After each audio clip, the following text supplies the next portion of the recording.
Assalamualaikum warahmatullahi wabarakatuh.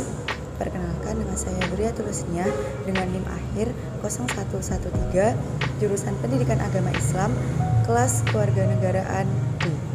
Mahasiswi Universitas Islam Negeri Maulana Malik Ibrahim Malang, angkatan 2021. Di sini saya akan membahas materi tentang ketahanan nasional dan bela negara. Video ini saya buat untuk memenuhi tugas mata kuliah kewarganegaraan yang diampu oleh Bapak Gali Puji Mulyoto, MPD. Ketahanan nasional dan bela negara. Apa sih ketahanan nasional itu? Ketahanan nasional memiliki dua pengertian, yaitu secara etimologi dan secara terminologi. Secara etimologi, tahan berarti tabah, kuat, tidak kenal menyerah. Sedangkan ketahanan berarti mampu atau tahan, dan nasional berarti kata nasion yang berarti bangsa. Sedangkan secara terminologi, yaitu tiga wajah ketahanan nasional. Yang pertama, ketahanan nasional sebagai konsepsi atau doktrin. Yang kedua, ketahanan nasional sebagai kondisi. Dan yang ketiga, ketahanan nasional sebagai strategi, cara atau pendekatan. Jadi, dapat disimpulkan, ketahanan nasional adalah konsep khas bangsa Indonesia yang digunakan untuk menanggulangi segala macam ancaman yang ada di suatu negara yang mampu, kuat, dan tangguh. Selanjutnya, ciri-ciri ketahanan nasional. Ciri-ciri ketahanan nasional merupakan kondisi sebagai prasyarat utama bagi negara berkembang. Tidak hanya untuk pertahanan, tetapi juga untuk menghadapi dan mengatasi tantangan, ancaman, hambatan, dan gangguan, baik yang datang dari luar maupun dari dalam, dan juga baik secara langsung maupun tidak langsung. Aspek ketahanan nasional itu meliputi ketahanan ideologi, ketahanan politik, ketahanan ekonomi, ketahanan sosial budaya, dan ketahanan pertahanan keamanan.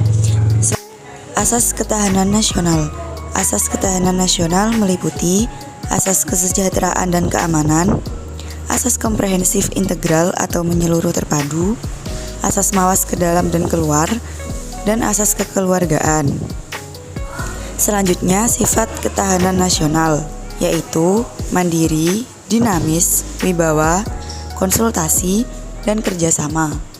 Unsur ketahanan nasional atau astagatra meliputi 3 aspek kehidupan alamiah atau trigatra dan 5 aspek kehidupan sosial atau pancagatra. 3 aspek kehidupan alamiah atau trigatra meliputi gatra letak geografis, gatra keadaan dan kekayaan alam, dan gatra keadaan dan kemampuan penduduk. Sedangkan 5 aspek kehidupan sosial atau pancagatra meliputi gastra ideologi, gastra politik, gastra ekonomi, gastra sosial budaya, serta gastra pertahanan dan keamanan. Selanjutnya mengenai bela negara. Bela negara adalah upaya mempertahankan dan meningkatkan kewaspadaan diri dan lingkungan dari ancaman internal dan eksternal negara.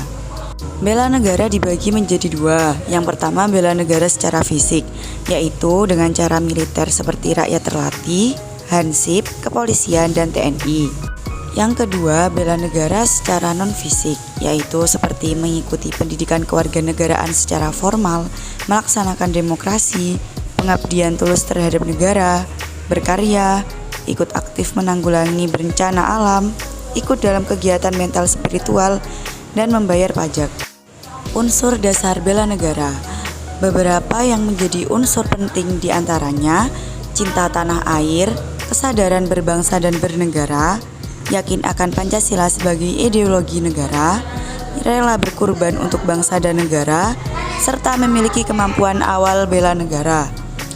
Selanjutnya, fungsi bela negara.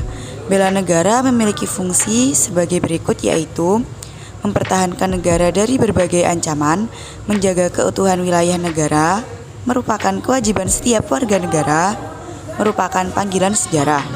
Selanjutnya, tujuan bela negara, yaitu mempertahankan kelangsungan hidup bernegara, melestarikan budaya, menjaga identitas dan integrasi negara, serta menjalankan nilai-nilai Pancasila. Bela negara memiliki dasar hukum, yaitu yang pertama, Pasal 27 Ayat 3 Undang-Undang Dasar 1945 yang berisi semua warga negara berhak dan wajib ikut serta dalam upaya pembelaan negara. Yang kedua, pasal 30 ayat 1 Undang-Undang Dasar 1945 yang berisi tiap-tiap warga negara berhak dan wajib ikut dalam usaha pertahanan dan keamanan negara.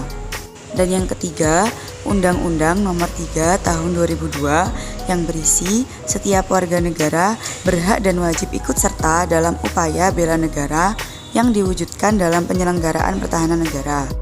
Salah satu yang menjadi ancaman ketahanan nasional baru-baru ini adalah ketahanan pangan di masa pandemi COVID-19. Pandemi tidak hanya menimbulkan ancaman bagi korban jiwa, tetapi juga memunculkan ancaman pada dimensi lain, yaitu ancaman kerentanan pangan.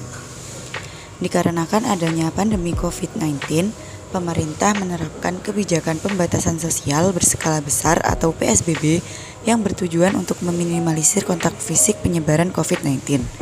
Hal inilah yang menyebabkan terhambatnya produktivitas masyarakat di beberapa daerah. Ketahanan pangan dimaknai dengan ketersediaannya akses terhadap sumber makanan dalam rangka pemenuhan dasar. Dengan adanya PSBB, proses produksi, distribusi, sampai konsumsi bahan pangan jadi terganggu, yang menyebabkan kurangnya ketersediaan akses terhadap sumber makanan dalam rangka pemenuhan dasar. Terima kasih. Wassalamualaikum warahmatullahi wabarakatuh.